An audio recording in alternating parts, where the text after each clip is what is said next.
Our next speaker, Jeph B. We're here, graduated from Alabama A&M University, which is a historically black college and university in Huntsville, Alabama, with his Master's of Science in Agribusiness. While he worked hand in hand with UAH SSA, as well as the Northern Alabama Free Thought Association, as an event coordinator.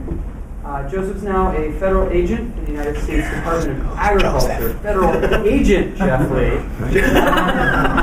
under their Natural Resources and Conservation Service. Please help me in welcoming Jeph. Who's Joseph? So, by a show of hands or a round of applause, however you want to express yourself, how many people here identify as atheist or agnostic? All right. That seems to be the majority of everyone here, if not everybody. But we know it's not the same way outside of this convention. We here sort of make up the 30 under 30. That is to say that 30% of people under the age of 30 have no religious affiliation. And as we can see here, 70 is greater than 30. I point this out because we live in a democracy where it's usually the majority that shapes the laws we live by. And they have shaped those laws so there are at least 7 states where atheists cannot hold public office. Some of these I was surprised by and some I wasn't, but you have Texas, Arkansas, Mississippi, Tennessee, South Carolina, Maryland, and my home state of Pennsylvania. Now, if we want to get these laws changed, and more importantly, the ideas behind these laws, we're going to have to work with other people. When black people fought during the civil rights movement for their equality, they were helped by enlightened white people through protests, boycotts, sit-ins, and lawmakings. As the GLBT community advances in its struggle, it's helped by its straight allies. I've learned from the past, and I think that our future is a united one. So I would encourage you to reach out and see if you can find common ground with the religious groups on your college campuses, in your high schools, and in your communities. Work with them on projects, but see if you can be a volunteer first and an atheist second. Let them learn your character before they learn that the foundation of your life is far different than theirs. Now, when you work with all these groups, such as Native American-based spiritualists and Druids, Wiccans, we have a common goal because we want to keep the earth a suitable place for human life. If you're working with the GLBT or you're an ally, work hand in hand with both these groups if you're secular, because religious fundamentalism seems to be the leading cause in the discrimination of both these groups. Seems every time I turn on the TV, women's rights are constantly being voted on and challenged. Stand up for women's rights, march with them, work with them. When all of these groups see us fighting for them, they may just fight for us. Now, our helping hand may get turned away, as you're about to see here. Well, thanks, but no thanks. That's what a group has been told for the upcoming Thanksgiving holiday. The Kansas City Atheist Coalition says their help to serve meals is no longer wanted at the Kansas City Rescue Mission. Amy Hawley has both sides of the story. Now, Amy. Well, the Kansas City Rescue Mission in downtown Kansas City is an unapologetically Christian organization, and the evidence down here is everywhere. In fact, you see the Bible scriptures on the walls here, and its cafeteria is adorned with the picture of Christ. And for the first time this year, that Christian message is going to be in each and every one of the dinners they deliver on Thanksgiving Day, which is one of the reasons why the Atheist Coalition believes they've been told this year they are not a good fit. It was lunchtime and it's time to give thanks. Heavenly Father, we come to you. Miss Love has been making meals here for nearly 10 years after the former drug user once needed them herself. We can't make it without God. I mean, I can't. Just like today, I like to see people eat. I like to see them enjoy it. she'll be preparing 500 meals that will go out into the world on Thanksgiving Day to people who wouldn't otherwise have one. His Atheist Coalition has volunteered to deliver them the last 2 years, but this year they'll have to find another charity. And it's disappointing. Because he says his group of growing atheists has a mission too. Especially being able to kind of bridge that theological divide and, get atheists and theists united, working together toward the common good. But the Kansas City Rescue Mission says it wants to give others a chance to experience the joy of helping others It says it's still having to turn away volunteers today. We want to give as many people that experience as possible. And this year, the Thanksgiving meal will look a little bit different. When they open up the dinner, they'll see a gospel message inside. It will read, God loves you, you are not alone. You know, what if somebody was to read the flyer and say, tell me more, and the person at the door can't, because it's against their convictions to do so. I don't feel like that's representative of Kansas City Rescue Mission. It's unfortunate when religious organizations refuse the help of atheist organizations simply on the basis of their lack of belief that they can't come together with other atheist organizations for the greater good.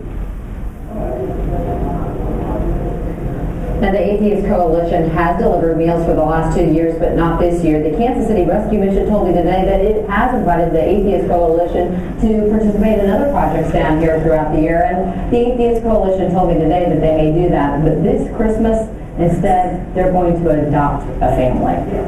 In downtown Kansas City, Amy Halley, 41 Action News. So, if your helping hand gets turned away, don't let that break down your morale. Things like this can only make us look better in the public eye.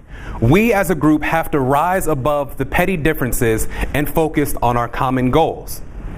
Now, working with other groups can have a bit of a darker side to it, but progress can be made even there. Thor has Loki. Superman has Lex Luthor. And Bill Nye has Ken Ham.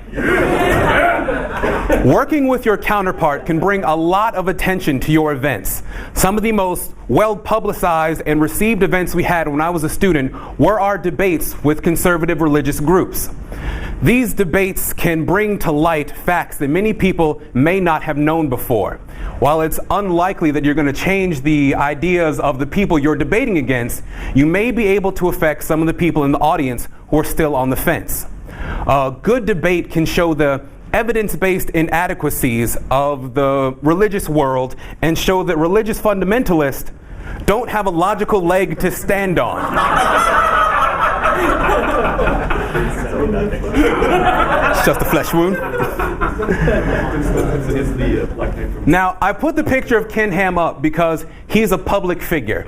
He's used to having his ideas and worldviews challenged. It's literally how he makes his money. But your everyday run-of-the-mill person doesn't have skin that thick.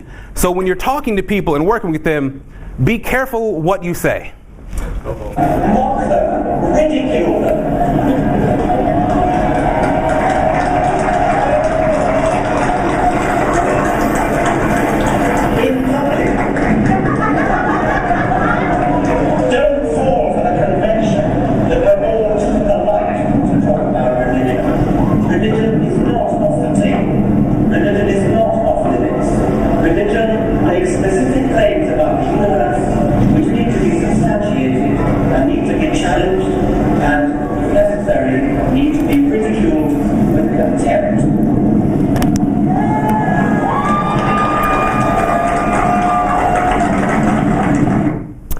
Now, if I said you are basically an idiot and made fun of you in front of everyone, how likely are you going to be to want to help me?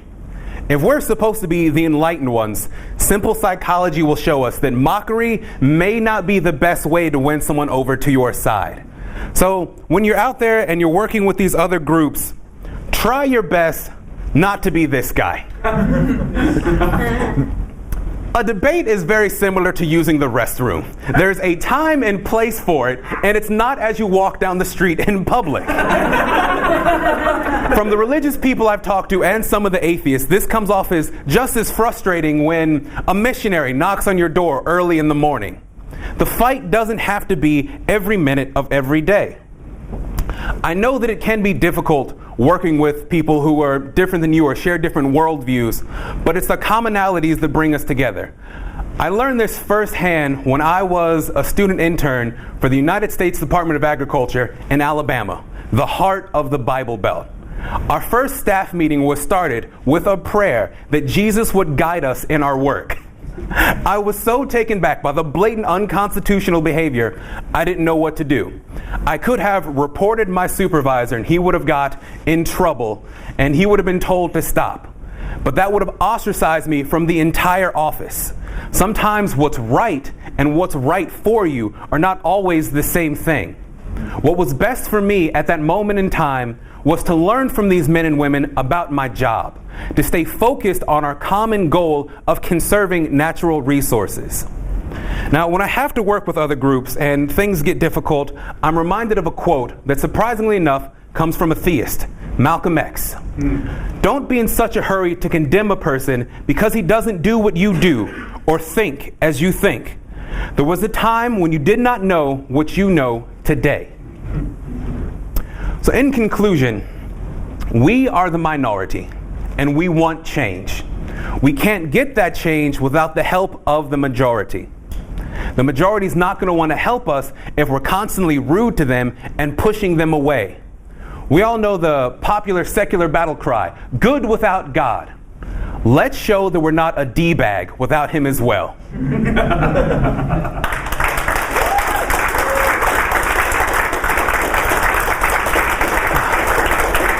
I think we have time for questions or any stories that you have that you want to bounce off. Yes? Yeah, I do a lot of work with Christian groups. I'm going to be going down to Biola University on Monday. And one thing I've stopped doing is trying to push I'm taking your point. We do need to work with these people. Mm-hmm. But there is a time and place where you can treat their ideas with contempt without treating the person with contempt. Exactly. And that's something some atheists in our community will never get that. They are only in the attack mode, mm-hmm. The firebrands and the diplomats. And I've stopped trying to dissuade the firebrands because, you know what, there's enough of us to go around. To use Malcolm X and Martin Luther King as the analogy, it's like when you've got Martin Luther King on this hand, they can deal with him or they can deal with Malcolm X, you know. Yeah, I'm going on way too long. This isn't even a question. So, all right. Yeah, I'll leave it with that. You, sir. Yeah, so I'm part of the University of Arizona SSA chapter down in Tucson, and we actually got invited. There's an InterVarsity Christian faith, something group at on our campus. It's long, and they actually invited us to one of their meetings one time. Awesome. I'm not exactly sure how that came about. Someone knew someone crossways or something like that. They invited us to one of their meetings. It was the first contact we'd had as groups. And when we were in their meeting, I mean, they involved us. We played like a little game beforehand. But for most of the meeting, it was just kind of us observing and listening to what they had to say in their normal activities. Like we did some music, which you would expect from a diverse Christian group. And then we invited them to one of our meetings. Mm-hmm. It was, I think, it was a week before Ask an Atheist Day or whatever it was. So what we did was we just did like Ask an Atheist thing, and I would say like 20 of them probably showed up. Awesome. Like 20 or 30 of our people. It was like not enough desks, and to start with, it was just them asking us questions, and it worked out pretty well. I felt like it was a good way to clear up misconceptions, and then we reversed it and we asked them questions because it was just going on so long that people wanted to keep going, and so we reversed it. That did not work nearly as well. It turned into a lot of he said, she said, like basically trying to nail people to the wall and then watching them squirm under it. Mm-hmm. And it really did not work that well. And I was just, do you see any way that you can make that work? Because I don't understand why it works, okay, for them to ask us questions, but we can't ask them questions. It's because you understand Christianity and they don't understand. Let's say most people, like I said, aren't used to having their worldviews challenged. So if you go that and you break down their foundation, they go into what I've seen, a defensive mode. So it's good they want to learn from you, and I guess that's a good step in the right direction. But trying to break down people's walls gets people really nervous. So that may not be the best way to do if you can learn that, especially in such a public setting. You, sir? Yeah, well, I guess we actually also have worked with InterVarsity Christian Fellowship at Santa Rosa Junior College. Actually, we had a book club for a while. It was kind of a book club. it was mostly turned into kind of a philosophical discussion club where they could ask us questions, we could ask them questions. It was a really small group, and I think that because it was such a small group, made it a lot more easy for us to ask them sort of harder questions, and not even necessarily hard questions, but just kind of asking them questions in the way that we would be asking ourselves those questions, like, well, I can't think of an example right off the top of my head, but just like sort of engaging ourselves almost, and that was a lot easier to deal with, just having a very small group and make it less, in a dialogue, not a debate. Exactly. Yeah. Yeah. It was good. It was really good. So I highly recommend. Yeah, that's awesome. Oh, okay. There was something in the middle. Both of you had questions. You had one. I just was going to add that I think part of why they're so uncomfortable is because they know how delicate their faith really is. On some level, they understand that they're being irrational. At least I felt that way when I was atheist. You had your hand up for a while? Yeah, I want to share two experiences that I've had, because we've done sort of similar things, like as he was, I think it was you, right? You were saying we've done things like that as well. There's a Christian fellowship at the Sacramento State campus, Chi Alpha. They've been coming to a lot of our meetings. We've gone to theirs, observed each other, tried to understand each other. And we actually had an interfaith panel. It was pretty much the same thing as you described, but it actually went pretty well. There was the one person who said, doesn't matter, this to quote him, doesn't matter what you say, you're never going to change my mind. But besides that, everything else went really well. I'm not sure exactly what the difference were, but for us, we prepared the event ahead of time. And one thing that we did is we made each other aware of what sorts of questions were going to come in. That's a really good idea. That way people aren't caught off guard and automatically go into defense mode. Yeah, so they already kind of knew what some of the things that they might be asked. Maybe that might be one of the things. I'm not sure. It was just free range. We did have someone screening, like a moderator, not accepting 4 questions. Yeah, but no, we had that too, just in case filter out the good ones. Gotcha. Guidance. You. Oh, I was just going to say quickly that one of the things that was really interesting at our SSA, and I think kind of highlighted that we have a pretty welcoming space, was we have discussions every week, and one of the discussions was about some religion in schools things, and there was a few people that were really quiet at our table about the praying in schools, and we said, you guys are quiet, you're also new faces, what is your thoughts on this? And they said, actually, I'm here at the Secular Student Alliance because I'm in this sociology, women's studies class, something like that, and one of our projects is to go to a room where we're the minority. Awesome. And so they honestly disagreed with us, and they came in, and what was really funny was these people were believers coming into the secular group, but they had the exact same view on the prayer in schools that we did. And so they were like, yeah, this is bullshit. I know I'm not supposed to pray in school. We got this really cool connection on a really interesting level. It was really interesting. Gordon, do you have anything? Your hand was raised and now you're all tweeting. Don't forget to tweet. Hashtag SSA West. I wanted to, sort of related to some of the things that was said here, the Interfaith Youth Corps actually recommends when you're doing any kind of interfaith dialogue to set ground rules. Basically agree upon a set of rules for the discussion so that you are not excessively stepping on toes, so you mutually agree on sort of a list, and they actually get giant sticky notes and post it in the group. It's a great idea to sort of awesome. You, sir. Kind of might answer your question a little bit, but we got invited to go to a Bible study, and we went to that every week before our SSA meeting, and we found that they were much more receptive to our questions when they were in a situation where they held the power, I guess, where there's more of them than there was of us. They were comfortable there. It was their Bible study or it was their apologetics club, and they're already in a situation where they're discussing their faith. So when they feel like they have the power and it's their kind of situation, you can almost ask them anything as long as you're not being a dick about it. Yep. And you can get a conversation.